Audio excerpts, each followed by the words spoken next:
Hey everyone, welcome back to Hands On Books. If this is your first time here, the show is meant to be a fun and creative extension of my book addiction. I've got a big stack of unopened books here that I'm constantly adding to. I don't remember exactly what I have here, and on top of that, most of these are going to be used, so I won't know the quality until I open the packages. So it'll be a surprise for me too. We'll post weekly talking about topics, authors, book condition, book shopping in general. The goal here is to enjoy and share the experience of the books themselves. So let's get started. All right. Thank you very much. Let's see what we got. Some sort of paperback.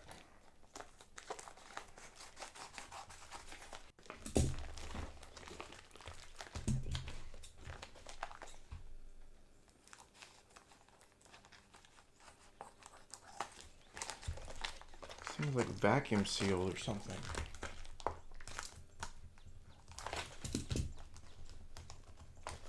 It really is. Okay.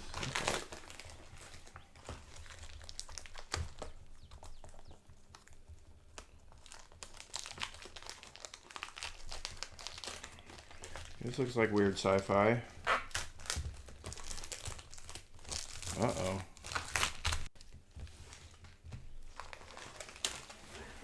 Another one for the Jack Vance pile.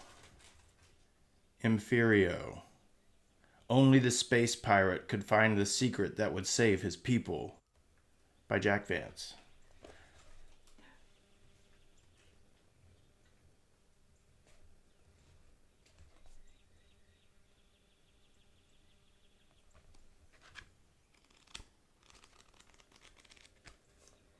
I collect old Jack Vance paperbacks because he's one of my favorite sci-fi authors. This looks like it's going to tear some paint up. Hopefully not. Yep, there we go. It's tearing some. I'll try it from the other end. It sucks when the sellers put these stickers on here because it messes up the paperbacks. But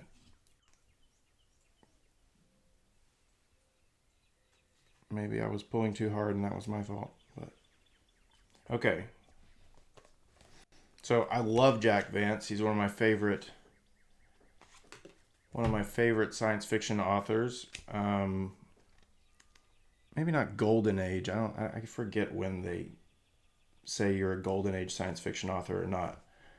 But he kind of, well, he lived with Frank Herbert on a riverboat in California for a long time. So he was in that sort of generation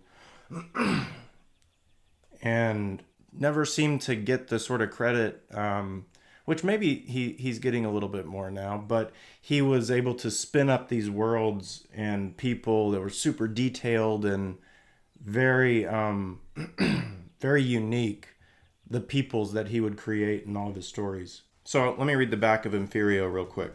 It says, Space Hunt. Halma, where humans were ruled by a race of effete and arrogant lords, where a neo-feudal system banned all work by machines, where a mock welfare state rewarded painful hand labor with a pitiful dole. Young Gil Tarvok was a rebel. In a pirated spaceship, he began his search through the civilizations of the galaxy, hunting the elusive key to the time-shrouded secret that could free his people. And inexorably he moved toward his last desperate hope, the place his ancestors had left many thousands of years before, the mysterious and terrifying planet called Earth. A little switcheroo there. So yeah, Vance always has, or he seems to always have this protagonist that has to like travel a great distance and solve this problem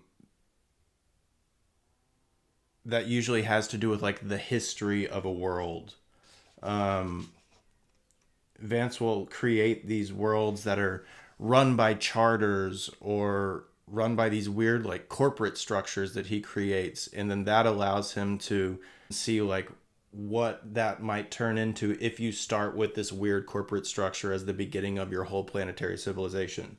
So he's able to create these crazy, interesting civilizations and situations, and I guess that goes for a lot of different authors. But I just love the way Vance does it.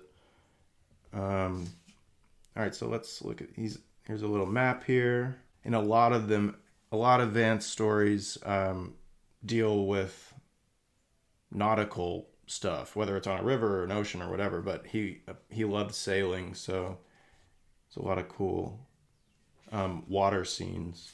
This is from 1970. Let me go ahead and read the first page or two. So yeah, this is Emphyrio, chapter 1. In the chamber at the top of the tower were 6 individuals. 3 who chose to call themselves lords, or sometimes remedials, a wretched underling who was their prisoner, and 2 Garrian. The chamber was dramatic and queer, of irregular dimension, hung with panels of heavy maroon velvet. At one end, an embrasure admitted a bar of light, this of a smoky amber quality, as if the pane were clogged with dust, which it was not. In fact, the glass was a subtle sort, producing remarkable effects. At the opposite end of the room was a low trapezoidal door of black steel. The unconscious prisoner was clamped into an intricately articulated frame. The top of his skull had been removed. Upon the naked brain rested a striated yellow gel. Above hung a black capsule, a curiously ugly object, if only a contrivance of glass and metal. Its surface was marked by a dozen wart-like protuberances. Each projected a quivering thread of radiation into the gel. The prisoner was a fair-skinned young man, with features of no great distinction. Such hair as could be seen was tawny. The forehead and cheekbones were broad, the nose blunt, the mouth easy and generous, the jaws slanting down to a small firm chin, a face of innocent impracticality. The lords, or remedials, the latter term was somewhat obsolete and seldom heard, were of another sort. 2 were tall and thin, with arsenical skins, thin long noses, saturnine mouths, black hair varnished close to their heads. The third was older, heavier, with vulpine features, a glaring, heated gaze, a skin darkly florid, with an unwholesome magenta undertone. Lord Frey and Lord Fanton were fastidious, supercilious. Grand Lord Dugald, the boy Mark, seemed oppressed by worry and chronic anger. All 3, members of a race notorious for its elegant revels, appeared humorless and dour, with no capability for ease or merriment. The 2 Garrian at the back of the room were andromorphs, blackish purple-brown, solid and massive. Their eyes, black lusterless bulbs, showed internal star refractions. From the sides of their faces extended tufts of black hair. The lords wore black garments of refined cut, caps of jeweled metal mesh. The Garrian wore black leathern harness, russet aprons. Frey, standing by a console, explained the function of the mechanism. First, a period of joinings, as each strand seeks a synapse. When the flashes cease, as now they are doing, and the indicators coincide, Frey indicated a pair of opposed black arrows. He becomes nothing, a crude animal, a polyp with a few muscular reflexes. In the computer, the neural circuits are classified by range and by complexity of cross-connection into 7 stages. Lord Frey examined the yellow gel, where the scanning beams aroused no further motes of light. The brain is now organized into 7 realms. We bring him to a desired condition by relaxing control of specific realms and, if necessary, damping or squelching others. Since Lord Dugald does not intend rehabilitation, Fanton spoke in a husky voice, he is a pirate. He must be expelled. We will relax the stages one at a time until he is able to provide the accurate statement Lord Dugald requires. Though, I confess, his motives are beyond my comprehension. And Lord Frey brushed Grand Lord Dugald with a flickering glance. My motives are sufficient, said Dugald, and concern you more directly than you know. Proceed.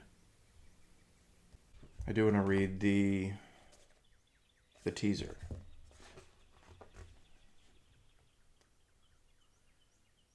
Riddles. What was the true ending of the fragmented folk legend of the great hero Emphyrio? What was the message that the ancient puppet master from the planet Damar tried to convey during the revels of the Great Fair? How had a proud race of humans been transformed into a servile breed that lived at the will and died at the pleasure of the corrupt and debauched lords? Piece by piece, the young rebel Gil Tarvok put together the pieces of this strange puzzle until he faced in ultimate mortal combat the one other creature who knew the monstrous, mind-shattering truth. Yeah, this is classic Vance. Great fair. There's always some sort of fair, and it's always awesome. Yeah, if you haven't ever checked out a Jack Vance book, they're so fun, and might not have the deepest female characters, to be honest, but anyway, I still love Vance, so. Yeah, let me see who did the cover art.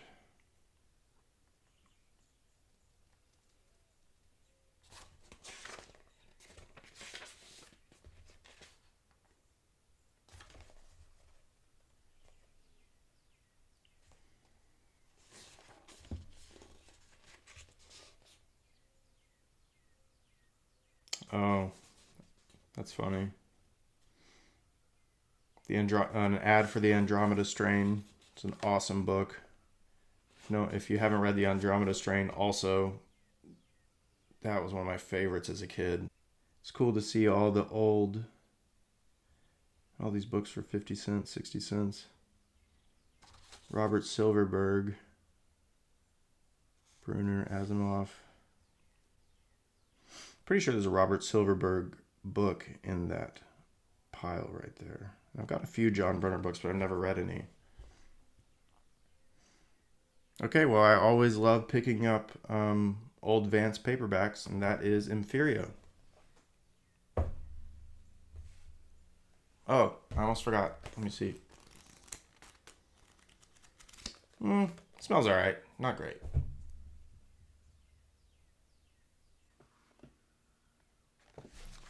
Alright, this package arrived open, so I figured I'd just go ahead and film a video. See what this is.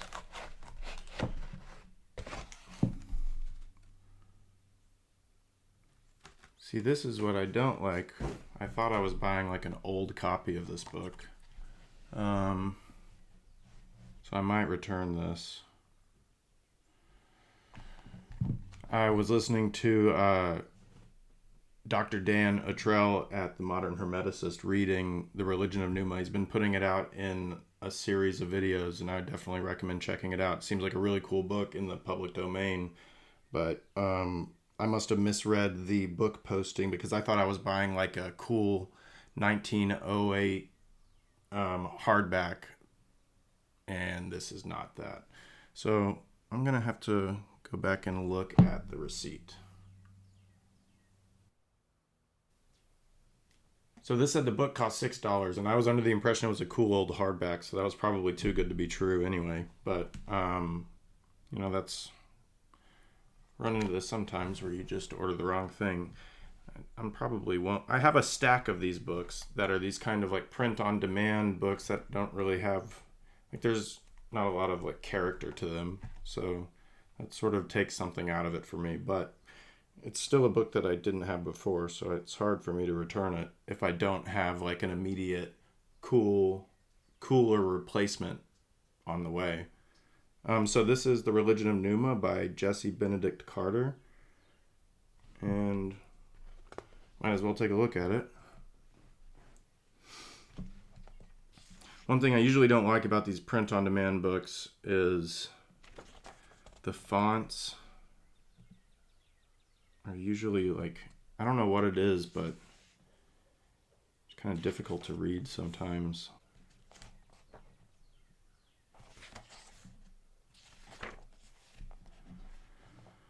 Yeah, this one's going to be tough to, I don't know if I'm going to read this.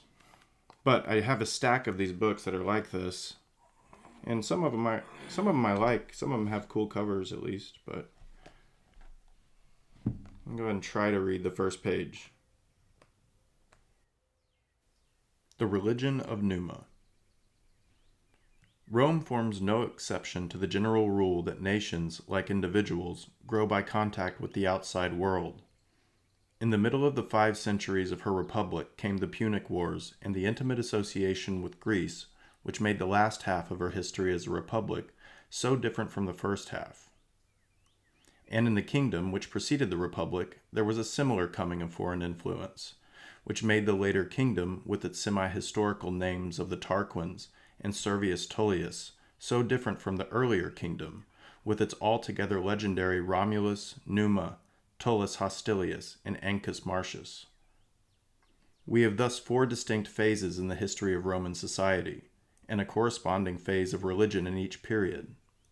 And if we add to this that new social structure which came into being by the reforms of Augustus at the beginning of the empire, together with the religious changes which accompanied it, we shall have the 5 periods which these 5 essays try to describe. The period before the Tarquins, that is, the religion of Numa; the later kingdom, that is, the reorganization of Servius; the first 3 centuries of the Republic, that is, the coming of the Sibyl; the closing centuries of the Republic, that is, the decline of faith; and finally the early Empire and the Augustan Renaissance. Like all attempts to cut history into sections, these divisions are more or less arbitrary, but their convenience sufficiently justifies their creation. They must be thought of, however, not as representing independent blocks, arbitrarily arranged in a certain consecutive order, not as 5 successive religious consciousnesses, but merely as marking the entrance of certain new ideas into the continuous religious consciousness of the Roman people. The history of each of these periods is simply the record of the change which new social conditions produced in that great barometer of society, the religious consciousness of the community. It is in the period of the Old Kingdom that our story begins. Yeah, listening to Dr. Dan at Modern Hermeticist, I really like the way that Carter writes, and I like the way that a lot of these guys who are writing at the end of the 1800s, early 1900s, they seem really, really excited about the subjects. And sometimes I don't really get that from modern authors, I guess. Even though I guess they would be considered modern authors. Yeah, anyway, not super satisfied with this one. Don't like the font. Don't like anything about the book, really. But it's a book that I didn't have, so whatever.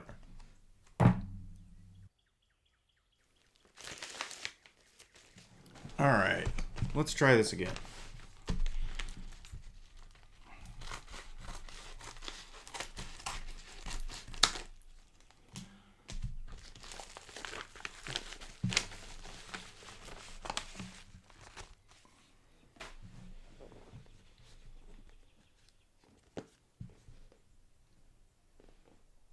Philip Augustus, W.H. Hutton.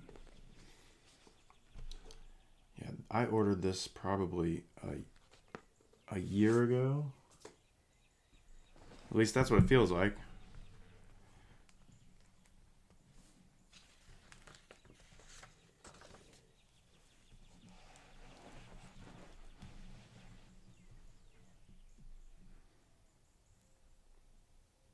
Cool.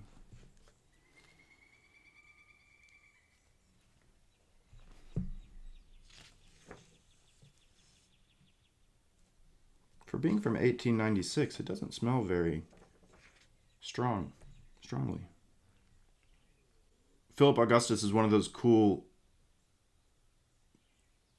I guess it would be high Middle Ages kings of France. Um, the grandfather of Saint Louis, and he's one of these like really fascinating figures to me.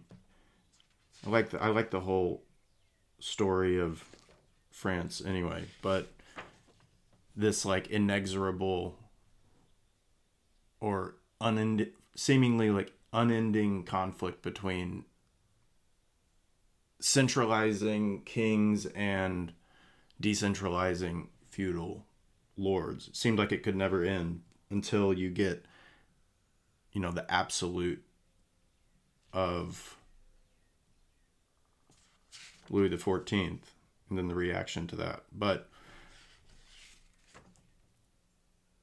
Philip Augustus, he also he's like overshadowed by Richard the Lionheart because they went on the Third Crusade together, and Richard the Lionheart like made his legend there, and Philip, if I remember correctly, I think they were besieging Tyre or something, and Philip essentially took the city, but Richard took the credit kind of historically and probably in that present moment. But Philip ended up going back to France instead of continuing with the crusade for a bunch of different reasons. I can't remember, but yeah, this is a cool book. All right, let me read page 1.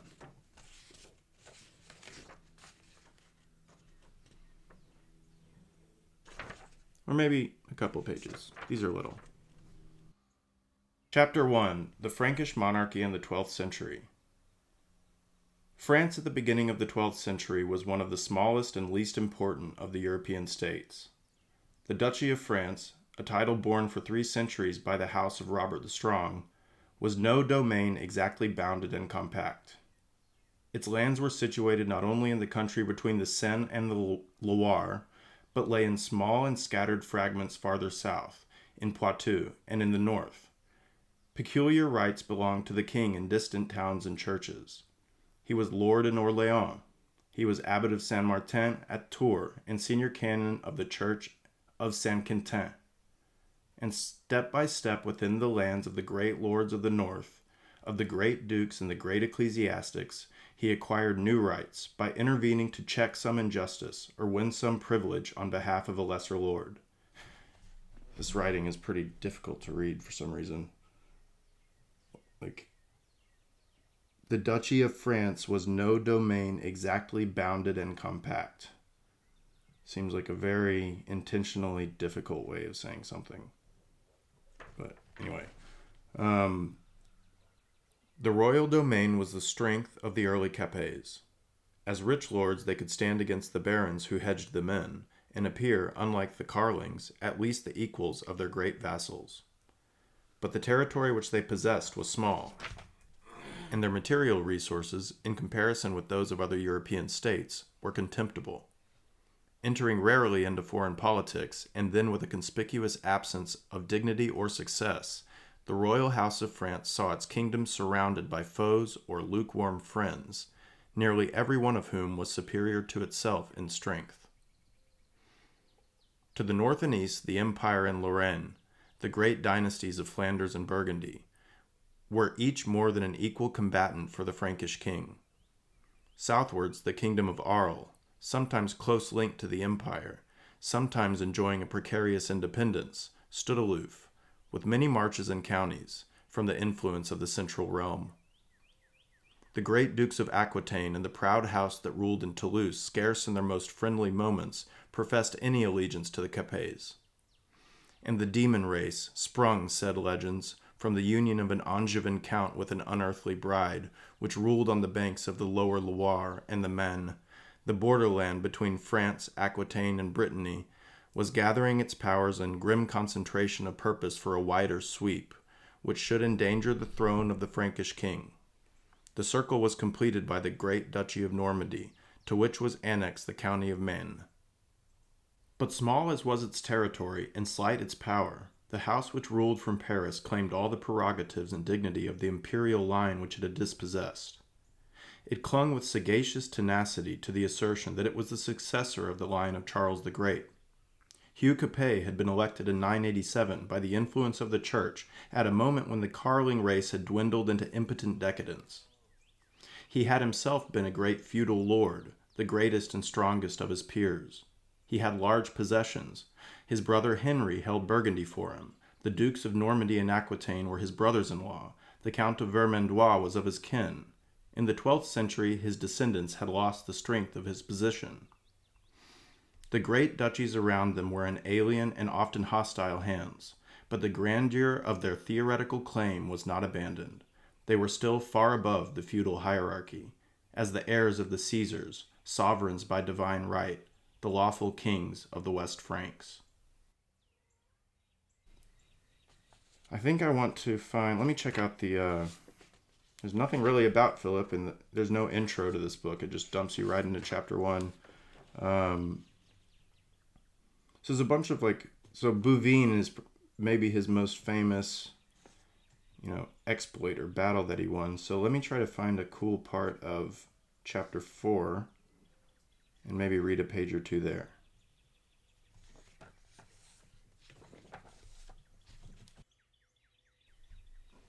All right, I found the action part of the Battle of Bouvines here. If this is something you want to skip, I'll include a timestamp because it's several pages. And fair warning, there's a lot of French names in here, so I'll try to pronounce them as best I can. A little background is this takes place in 1214, and it is supposed to involve the French under Philip versus the combined armies of the King of England, John Lackland, the younger brother of Richard the Lionheart, and Otto IV, the Holy Roman Emperor. So it's supposed to be... But something happens, I can't remember exactly what, but John doesn't make it to the fight. So it's just Philip and his allies versus Otto IV, the Holy Roman Empire, and his allies, namely Ferrand of Flanders and Reginald of Boulogne, are the subsidiary allies on the Holy Roman Emperor's part. So here we go. From the right, it was intended that the chief blow should be struck. There, Guérin, the bishop-elect, as mighty a warrior as that Don Hieronimo who fought with the Cid, had placed his knights, and he directed his Soissons skirmishers at once against the Flemings. For the moment, the scheme was unsuccessful, for Ferrand of Flanders and Reginald of Boulogne moved upon the flanks of the infantry of the French communes.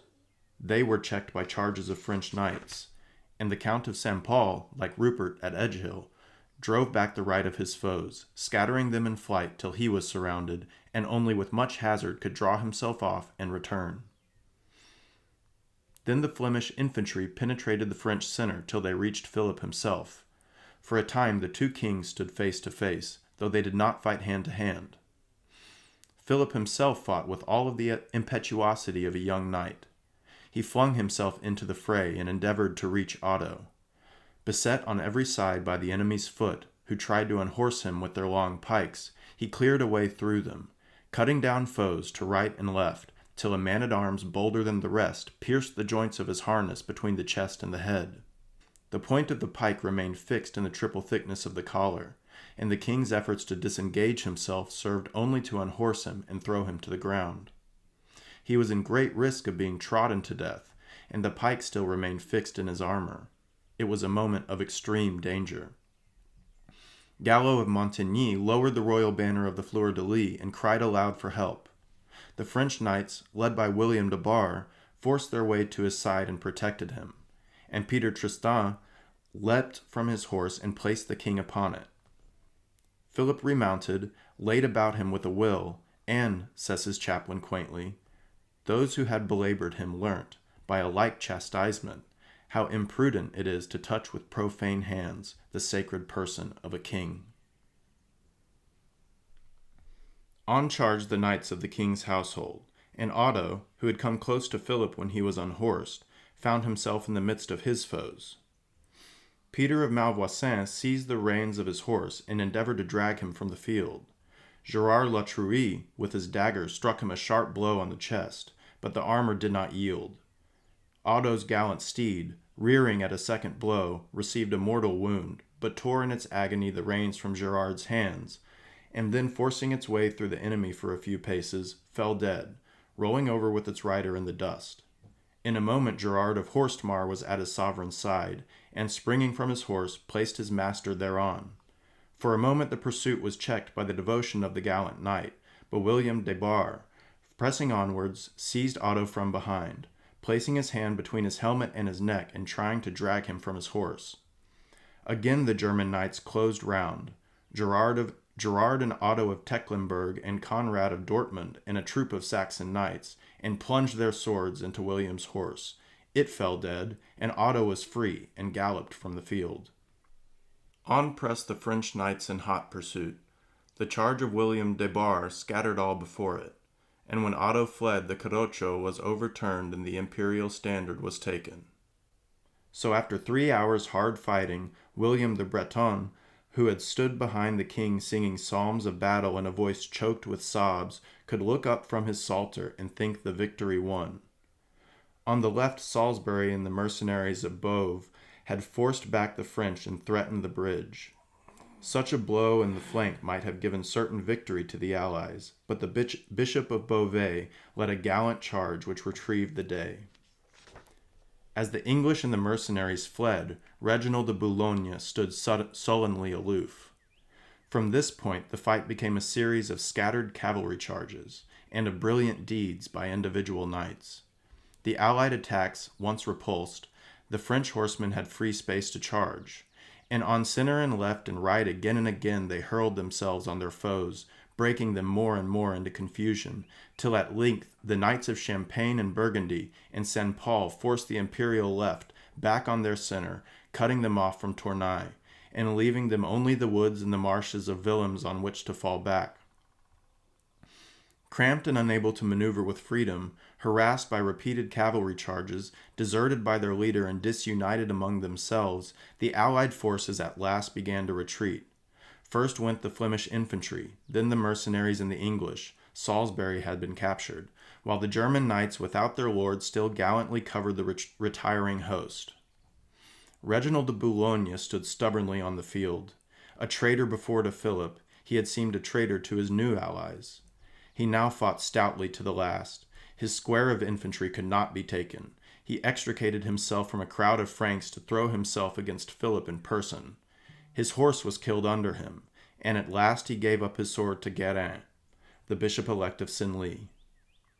With his surrender, the battle ceased. It was nightfall, and the victorious army was not strong enough to pursue. The day ended with the completest victory which ever befell the arms of Philip the Conqueror. Many gallant foes had fallen into French hands, and among them the 3 chiefs who had led most men to the field: Reginald, Count of Boulogne, Ferrand of Portugal, Count of Flanders, and William Longsword, Earl of Salisbury. It was indeed a great victory. The Battle of Bouvines was perhaps the most important engagement ever fought on French soil. Certainly till the time of Napoleon, no great French victory struck with more startling emphasis upon the politics of Europe. From the first, the far-reaching consequences of the encounter were recognized. The chroniclers of the Conqueror delighted to detail its incidents and enlarge upon the triumph. William the Breton indeed devotes more than 3 books of his poem to the campaign and its consequences. Matthew Paris, too, shows no desire to blink the importance of the English defeat, and the Battle of Bouvines thus becomes almost the sole defeat of English troops of which an adequate conception can be formed from the works of an English writer. On the other hand, the Flemish and German chroniclers are significantly meager. If Bouvines could not be minimized, perhaps it might be forgotten. Alright guys, that's about going to do it for Philip Augustus by William Holden Hutton. But before we move on, I did want to show this cool plate from a copy of François Guizot's A Popular History of France. And this represents the Battle of Bouvines, that most dramatic moment where Philip is unhorsed and almost killed. You can see this figure here is Philip with the fleur-de-lis on his clothing and the crown, and he's getting taken off of his war horse here, getting hit by pikes from the front and the back. See, this guy right here is trying to pull him off. And yeah, this subject has always been really interesting to me, and Philip is definitely one of those hinge points in French history where, you know, you look at the territory controlled by the French crown before Philip and after Philip, and it really puts the whole idea of France on a whole new footing after Philip. So it's not to say that another king couldn't have come through in the future and accomplished some of the same things, but Philip is actually the one who did it during his reign and really consolidated the power and put France into a new era. So that's going to be it for Philip Augustus. Alright, I know this one's already been opened, but I tried to film this already and I messed up the audio, but I still want to present this cool book. So this is the Selected Satires of Lucian, translated and edited by Lionel Casson, originally $1.45, a Doubleday Anchor original. And I was looking for one of the books, or one of the stories in this book, and I read online multiple places that Casson's translations were the most enjoyable to a lot of people, so I decided to go with him. Let me just read the back here. The unsurpassed satirist of the ancient era was a young Syrian named Lucian, who, writing in Greek in the 2nd century AD, combined wit, irony, fearless candor, and exuberant comic fantasy to create the triumphantly irreverent dialogues and stories contained in this book. Lucian was a master of the vivid scene, and he used his deliciously pungent style to lampoon the tyrants, prophets, waning gods, and hypocrite philosophers of his own day and the 700 years preceding him. His most typical genre is a parody of a Platonic dialogue in which Zeus, Hermes, Eros, and other Olympians jabber in undivine harassment as some clever mortal, who very much resembles Lucian, is about to make scandalous fools of them. Lucian excelled at straight narrative, too, his two most famous tales being the elaborate science fiction spoof, A True Story, and an old folk tale retold outrageously, Lucius the Ass. Lucian's works were the product of an unrelentingly rational and skeptical mind, and they have had an incalculable influence on writers and painters through the ages, with a discernible impact on such figures as Erasmus, Marlowe, Shakespeare, Swift, Voltaire, Goethe, Botticelli, Michelangelo, and many others. Dr. Casson, already recognized as an editor and translator of Aristophanes, Menander, Plautus, and Terence, has newly translated all the pieces in this volume. And this cool cover design is by Robert Jacques, or Jakes. So yeah, I wanted to check out A True Story because it's one of the, I can't remember if I was looking up somebody's old phone number. I'll blur that out. I can't remember if I was looking up old novels or old science fiction, but A True Story is an example of both of those. It's like the first example or oldest example that we have of a lot of science fiction themes that are really common now, like space travel and space interplanetary colonization and warfare and stuff like that. So I thought that would be a cool one to experience, and it's also one of the first complete novels that we have in the same sort of category as Apuleius's The Golden Ass and Petronius's Satyricon. So here's a little blurb about Lionel Casson. He is or was a professor of classics at New York University, a post to which he has recently returned after 2 years of study and writing in Italy. His chief intellectual interests, the history of the sea in ancient times and the Greek and Roman theater, are both reflected in his published works. The first produced The Ancient Mariners, the second, Masters of Ancient Comedy, and now Selected Satires of Lucian. Dr. Casson has also given more than 50 television lectures on Greek drama, including a course for Sunrise semester. He is a frequent contributor to literary and scholarly magazines, among them the Scientific American, the Saturday Review of Literature, and the New York Times Sunday Book Review. Anchor Books will soon publish his translation of 5 Days of Plautus. So this is from 1962. We have a dedication to Albert Billheimer, teacher and friend. So I already kind of know how this one's set up since I tried to shoot this already. And I just wanted to touch on the table of contents. So it's got a bunch of different types of story, I guess. He's got romances, which A True Story and Lucius the Ass fall under that category. A little bit of autobiography. Some dialogues involving Zeus. Some stories or dialogues involving Pluto.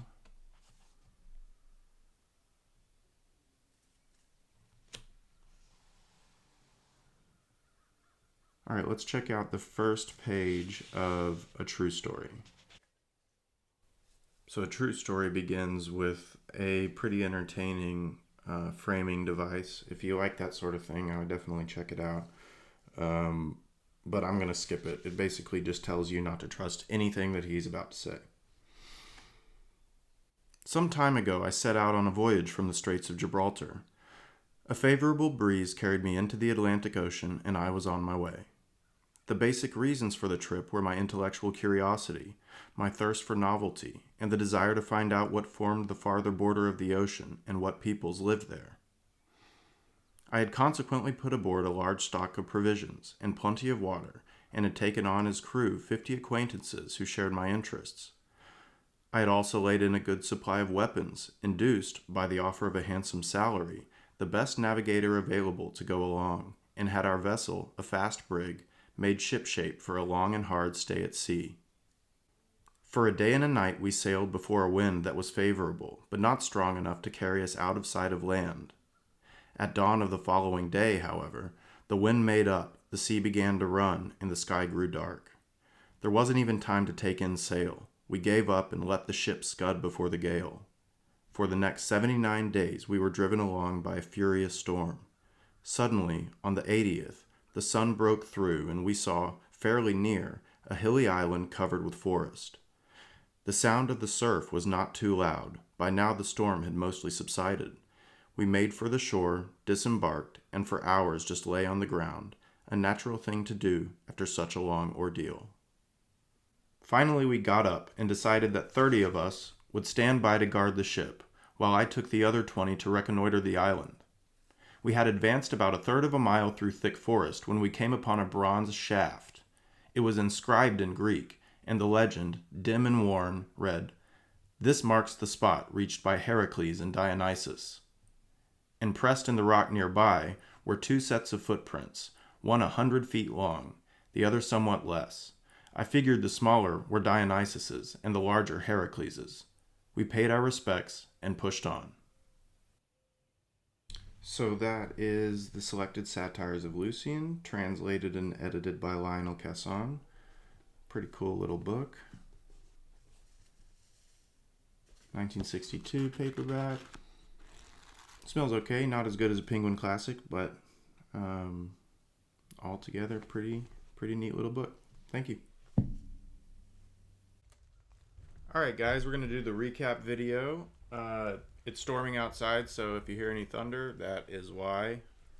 The first one that we opened this episode was Emphyrio by Jack Vance.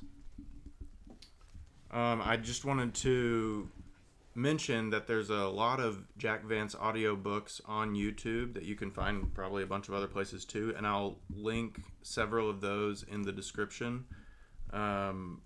The ones that I recognize, there's some that I haven't even read or listened to on there, so I might check some out myself. But the ones that I do recognize on there are the Cadwal Chronicles, starting with Araminta Station. That one's great. And the Planet of Adventure series, starting with City of the Chosh, I think. And if you want to read the Dying Earth series, it's probably it's definitely Vance's most famous and popular series. and it starts with a short story collection that I would not recommend starting with. I would recommend starting with Eyes of the Overworld, which is on YouTube, and then Kugel's Saga, which I didn't see on YouTube, but it might be.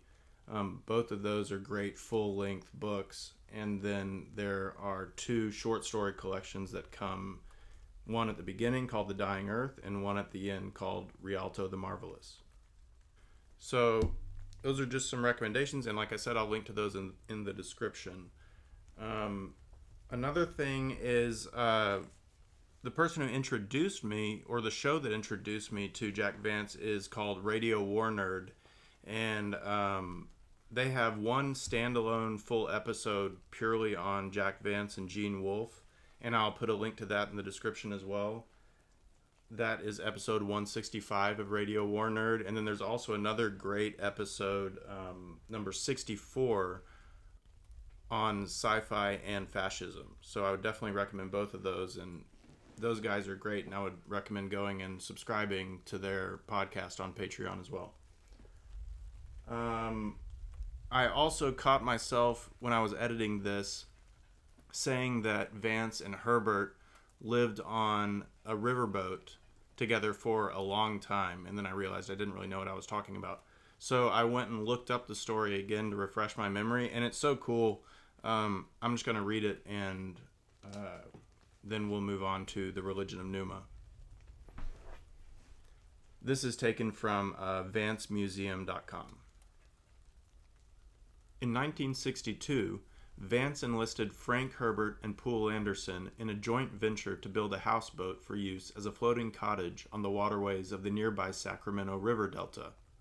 So this is 3 years before Dune was published. This interest in waterborne housing has been reflected in a number of Vance stories. The houseboats in The Moon Moth, 61, Navarth's domicile in The Palace of Love, 1967, and Jantif Ravensroke's moody evening on the family houseboat in Chapter 2 of Whist, Alastor, 1716 from 78. And that reminds me, The Palace of Love is one of the series, is one of the books in the series The Demon Princes, and that's a 4-part series, and it's also amazing, so check that one out too. I'm not sure if it's on YouTube though. The pontoons were constructed in Vance's driveway, then moved to a beach on the bay near Point Richmond. This was a happy time, Norma recalled, Vance's wife. Several friends had now joined in the work, enjoying the sunshine, salt air, and companionship. Every stage completed was a cause for celebration. A party atmosphere prevailed. Then disaster struck. A storm blew up. One of the pontoons rubbed against the dock until the fiberglass coating wore through. The pontoon filled with water, and the boat sank. Vance donned a wetsuit, and he and Poole Anderson refloated the boat by filling it with blocks of plastic foam. The foam was extremely buoyant, and elaborate efforts had to be devised to force it underwater. Anderson described raising the houseboat as an epic of men against the sea that would have been worthy of Joseph Conrad if Joseph Conrad had written slapstick. After the sinking, Frank Herbert dropped out of the consortium. But while working on the boat, the 3 SF writers had plotted a story about an underwater thief, intending to use the pseudonym Noah Arkwright in honor of their partnership. Due to other work, neither Vance nor Anderson could get to the project, so Herbert eventually wrote it himself as The Primitives, 66. The houseboat measured 14 by 32 feet. The cabin included 6 bunks, a toilet and wash basin, and a pot-bellied stove in the kitchen and living room. When the work was done, Houseboat, it never received a proper name, was sailed up the Sacramento River to moorage at Moore's Riverboat Yacht Haven on the Mokelumne River. Our houseboat was ideal for life on the sloughs, vacations, parties, and overnights, which usually were spent away from the harbor, Norma recalls. The houseboat glided along the sloughs to find an ideal anchorage. In the summer there were blackberry bushes loaded with ripe berries to be picked from houseboat's deck. When the sun set, we lounged on the porch with feet on the railing, a favorite nightcap in hand, and listened to the sounds of insects, animals, and bird calls. It was sheer delight. That was one of the big eras of my life. When I think about it, Vance recalled years later. We had so much fun aboard that son of a gun. Eventually, after years of enjoyment, plans for extended overseas travel forced the Vances to resign from the houseboat partnership, but the vessel lived on with an ever-evolving collection of owners. All right, back to the recap. I just love that story involving, Frank Herbert before he became super famous from Dune. And I wanted to mention that the other science fiction author mentioned in that story is Poul Anderson, who wrote Tau Zero, which is supposed to be a really good book. I've never read it before. And then I also, in my Jack Vance pile, found this book, Showboat World, which I have read, and it's awesome. And it's the story of like this performance troupe that travels up and down a river and has all these crazy adventures on their riverboat. So I assume that was, directly influenced by that houseboat experience. All right, enough Jack Vance. I could talk about him for a lot longer. But let's go on to the religion of Numa. I don't have so much to say about this one. Like I said, I don't really love these print-on-demand books. I griped about the font maybe a little too much, but it's really just the whole formatting and presentation of these sorts of books. It's sort of very bland. So I'm sure the content's great, but if I was after content, then I would just be reading ebooks. After content only, I guess I should say. So I will post in the description links to Dan Trell's reading of The Religion of Numa over at the Modern Hermeticist channel, and I would definitely recommend going over there and subscribing to. It's great content. What else do I have for Religion of Numa? Oh yeah, I wanted to mention, I said in the main segment that maybe it was too good to be true to expect this $6 book to be something really cool, like a cool old hardback or something. But it turns out that this book was $4.36, and it's a cool old hardback from 1896. So I don't think I was crazy to actually hope that this was something cooler than it was. So another thing where I caught myself sort of talking about something that I probably didn't really fully understand was I was mentioning that Philip had arrived in the Holy Land before Richard the Lionheart during the Third Crusade. And I had mentioned that it might have been the Siege of Tyre, but it's actually the Siege of Acre or Acre. So since I just got this book about Philip, I flipped actually directly to that page where it discusses, how Philip got there first. And, I don't want to fall victim to like a pro-French bias or something. So, it does seem like although Philip arrived before Richard, that, of course, everything is way more complicated once you start looking into it. And the siege had been going on for a long time before this, and there's this bewildering constellation of crusader lords who each contribute to the conflict in their own unique ways. And it's the arrival of Philip and Richard, these very powerful Western kings with their own armies, that really reinvigorate the crusader side of the conflict and put it into a period where there's no realistic way that Saladin can relieve the city.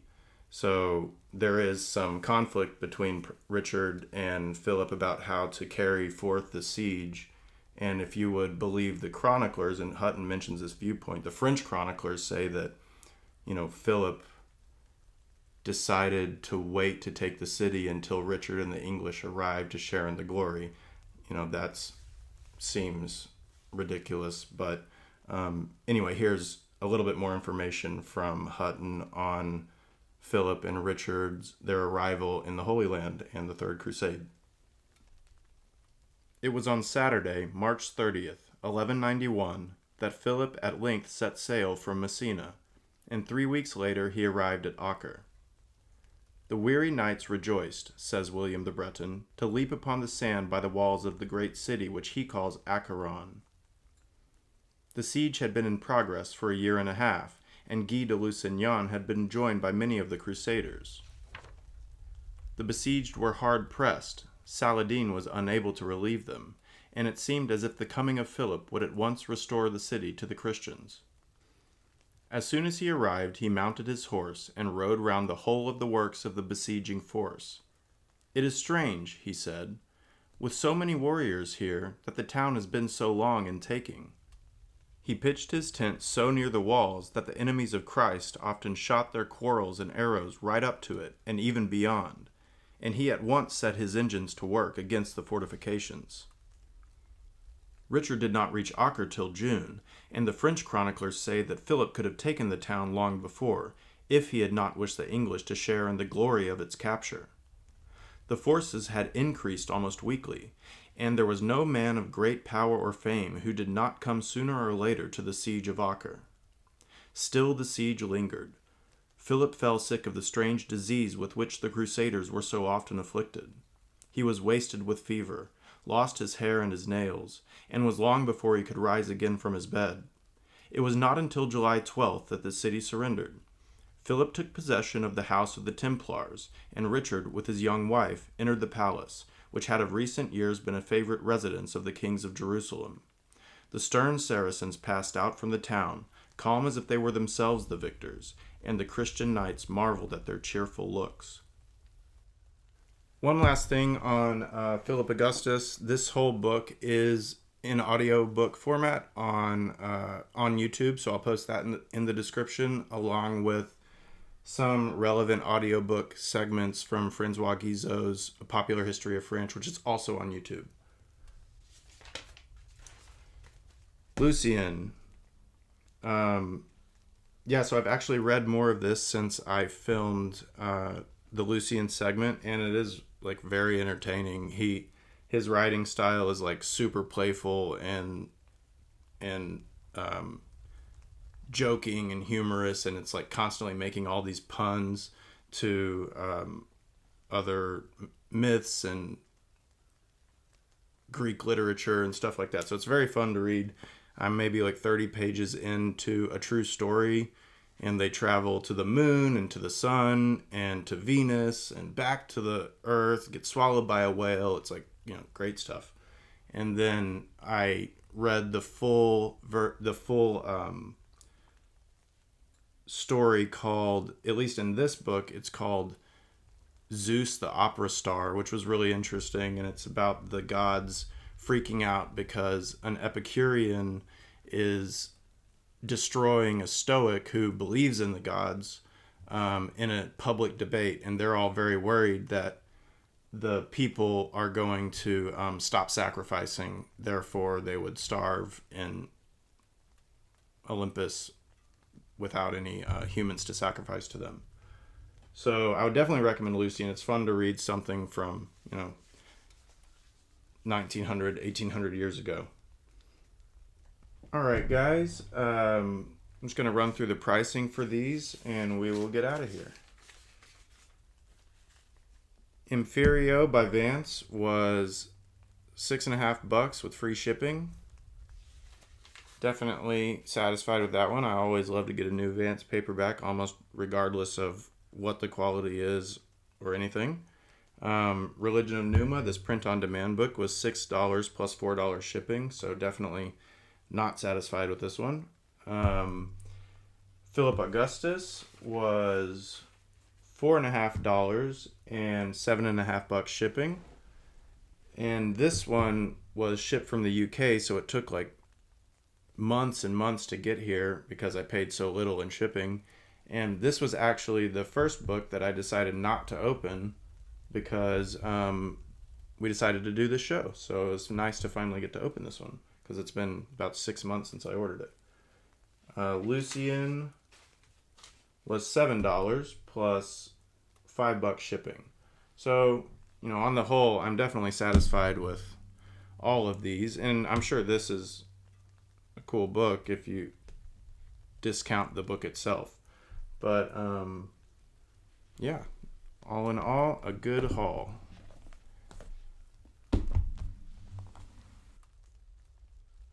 All right, guys, that's going to do it for episode 2. If you made it this far, thanks again for checking out the show. Please consider subscribing and sharing with your friends.